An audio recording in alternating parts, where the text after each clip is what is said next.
My wife left me when I was at my lowest. And now, after 12 years, she's asking for forgiveness. Hi, I'm Ethan, 47, and I want to share my story to get some advice. It all started 12 years ago when I was married to Melissa, my first wife. We had been together for 7 years and had 2 kids, Clara, who was 5, and Ryan, who was 3. Life was simple and normal until one terrible day changed everything. That morning, I was driving to work when a speeding car from the other lane crashed into mine. The next thing I remember was waking up in a hospital bed, covered in bandages. A nurse told me I had been in a coma for 2 days. I felt grateful to be alive and thanked the doctor who saved me. Little did I know my troubles were just beginning. After a week of treatment, my doctor told me I was paralyzed from the waist down and might never walk again. My heart broke. Melissa cried too, but I could tell she was struggling to handle the situation. She had to take care of the house, the kids, and now me. I fell into deep sadness, unable to accept life in a wheelchair. I kept thinking about all the things I'd never do again: play soccer with my kids, dance with my wife, or live freely. At first, Melissa came to visit me often, bringing Clara and Ryan with her 3 times a week. Seeing them was the only thing that kept me going. But as time passed, her visits became less frequent. I begged her to bring the kids more often, but she told me they didn't want to come. I felt hopeless and completely alone. One day, Melissa came to the hospital and handed me divorce papers. She said, "I can't spend my life with a paralyzed man. I'm young and still have my whole life ahead of me." Her words crushed me. I had noticed she was distant lately, but I didn't expect her to leave me so soon. Not long after, friends told me they had seen her with another man. Some said she had been seeing him even before my accident. Others thought she was desperate and jumped into a relationship with this older, rich man for security. Barely 2 months after my accident, while I was still recovering, she left me for him. By the time I was discharged from the hospital, I was not only paralyzed but also broke and divorced. I had no savings left after paying medical bills and other expenses. I had no choice but to move in with my mother, who was 60 and ran a small flower shop. It was humiliating to depend on her, but she welcomed me with open arms. When I tried to visit my kids, I found out Melissa had already moved in with her new partner. Neighbors said he was a rich man with no children, and they called Melissa a gold digger. I managed to get their new address and went to see Clara and Ryan, but Melissa wouldn't let me in. She said the kids already called her partner Dad and didn't need me confusing them. When I begged to see them, she threatened me with a restraining order. I had no money to fight her in court, so I gave up. I walked away, heartbroken, replaying every moment of our marriage in my head.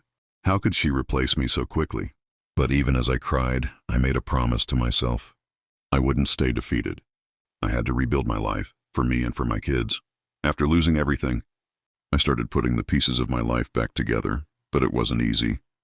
I kept thinking about Melissa and how she replaced me so quickly. One day I decided to visit my children. I found their house locked. A neighbor told me Melissa had moved in with her new partner and taken Clara and Ryan with her. Her partner was said to be a wealthy older man who had been divorced twice and had no children. Some neighbors called Melissa a gold digger for choosing a rich man over me. Eventually, I got the address of her partner's house and went there, hoping to see my children. When I arrived, Melissa refused to let me in. She said the kids had already adjusted to her new partner and even called him Daddy. She warned me not to confuse them by showing up. I begged her to let me see them, but she threatened to file a restraining order against me. I had no money for legal battles, so I had no choice but to leave. I returned home feeling defeated. I cried in front of my mother, unable to believe how much my life had fallen apart. My mother, despite her own struggles, comforted me and encouraged me to start over. I was lost and didn't know where to begin. Then I decided to help her with her flower shop. I started small, helping her make bouquets, serving customers, and cleaning up. Soon, I realized there was potential to grow the business. My mother was too old to do it alone, so I stepped up. I used my old contacts to secure contracts with event planners to provide flowers for their events.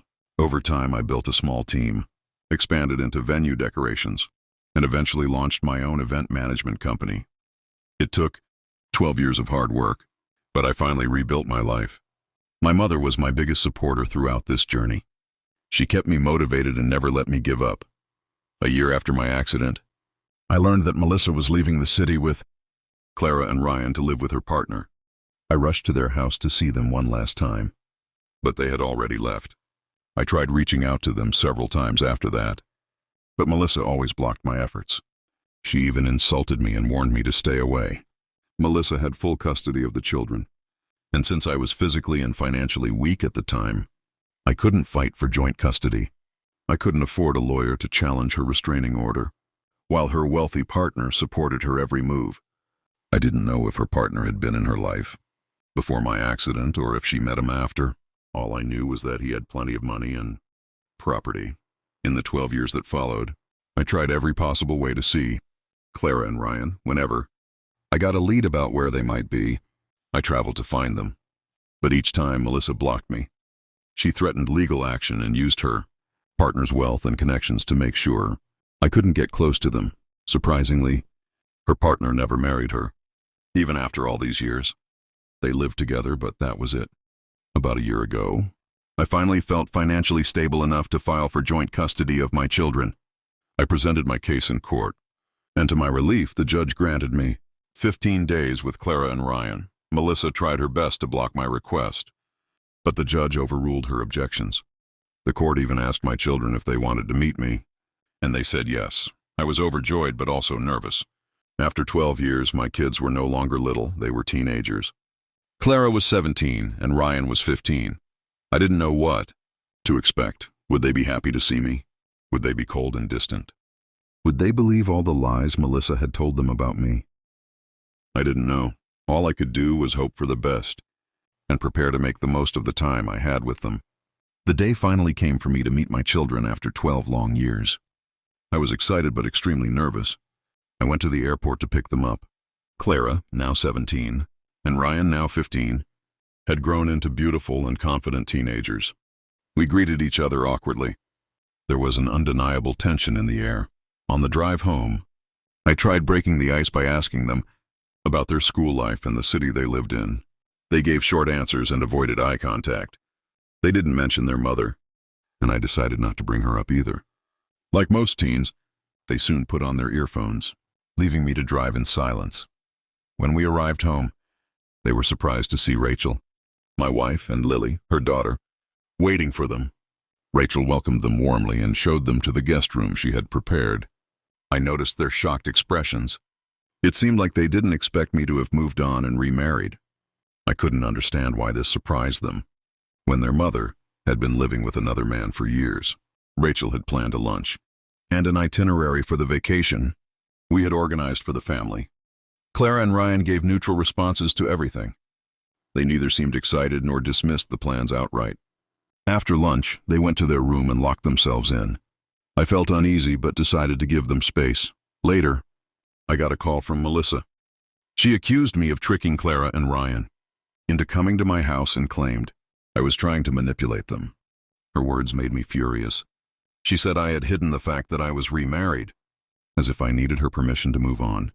I ended the call, but she kept calling and texting, accusing me of turning the children against her. I realized it was time to clear the air. I called Clara and Ryan for a talk. At first they were hesitant, but eventually they opened up. They admitted they were angry because they had grown up believing I had abandoned them. Melissa had told them I didn't care about them and that I had chosen a new life over being their father. Hearing this broke my heart. I told them the truth. I explained how their mother had left me when I needed her the most. I described how I tried countless times to see them, only to be threatened and blocked by Melissa. I even showed them the restraining order and the court documents proving how hard I had fought to be part of their lives. Clara and Ryan were in tears.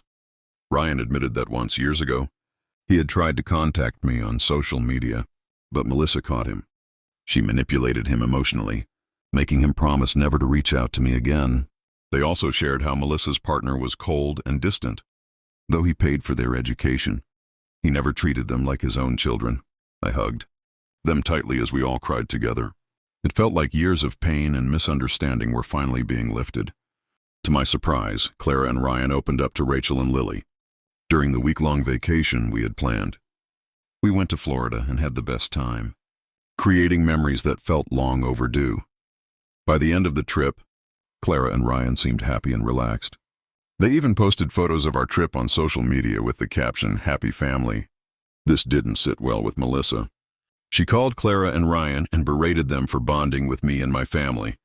She accused them of betraying her, but for the first time, they stood up to her. When we returned home, I introduced Clara and Ryan to my relatives, who welcomed them with open arms. It was wonderful to see them reconnect with their extended family after so many years. Before they left, Clara and Ryan promised to stay in touch despite Melissa's objections. They admitted they felt trapped living in her house and hoped to move in with me after finishing high school. As I hugged them goodbye, I felt a sense of peace I hadn't experienced in years. I was finally reconnecting with my children, and I knew this was just the beginning. After Clara and Ryan returned to Melissa's house, they confronted her about all the lies she had told them. Instead of apologizing, Melissa turned the blame on me, accusing me of manipulating them. Still, they stood their ground and defended me. Since then, we've been in regular contact, and they've expressed their desire to move in with me after high school. In the meantime, something big happened in my life. After years of waiting, the court case against the logistics company responsible for my accident was finally settled. I was awarded a significant compensation for both the accident and the earlier unjust ruling. It felt like justice had finally been served. I shared the news with Clara and Ryan, who were thrilled for me. They told me they couldn't wait to move in and start a new chapter of their lives with me. Things seemed to be looking up. But then Melissa made an unexpected appearance at my office. She came in holding my hand, begging for forgiveness. She admitted that after my accident, she became desperate and got involved with her partner because he promised to take care of her and the kids. Melissa revealed that her partner had no intention of marrying her and only agreed to keep her as a mistress. She said she stayed because he provided a comfortable life and funded Clara and Ryan's education. I was furious. I asked her why she hadn't given me a chance to recover and support our family. She insisted she did what was best for the kids, but her excuses didn't move me. I told her she should have discussed things with me instead of abandoning me without warning. She tried to bring up our past, talking about the happy memories we shared during our marriage. I stopped her and made it clear that those moments were gone. I told her I had moved on and was deeply in love with Rachel. She crossed the line by saying that Clara and Ryan were my real family, not Rachel and Lily. She even called Lily not my real daughter and claimed I could never have a proper family with Rachel. Her words disgusted me. Melissa begged me to take her back so we could reunite the family. I firmly told her that Rachel and Lily were my family now, and I wanted nothing to do with her. When she refused to leave, causing a scene in my office, I threatened to call the police. Only then did she finally leave. Went home and told Rachel and my mother what had happened. Rachel was upset but handled it with her usual grace. My mother, however, didn't hold back. She said she had always disliked Melissa and was convinced that her sudden change of heart was because of the compensation I had just received. "She's nothing but a gold digger," my mother said, shaking her head. When Clara and Ryan heard about their mother's behavior, they were furious. They confronted her and told her to stay out of my life. Somehow, Melissa's partner also found out about the incident. He threatened to throw her out if she ever contacted me again. For the first time, I was grateful for his presence in her life. Now, Clara and Ryan are moving in with me. They've decided to stay with us for a short time before starting college. They want to enjoy their college years in a hostel, but have promised to stay in touch and visit often. I'm happy to give them the space they need while also rebuilding our relationship. Melissa, on the other hand, is left with nothing but her partner's house, and even that seems uncertain. Clara and Ryan have cut ties with her, and she has no one left. As for me, I'm focused on my family, Rachel, Lily, Clara, and Ryan. Life finally feels complete, and I couldn't ask for more.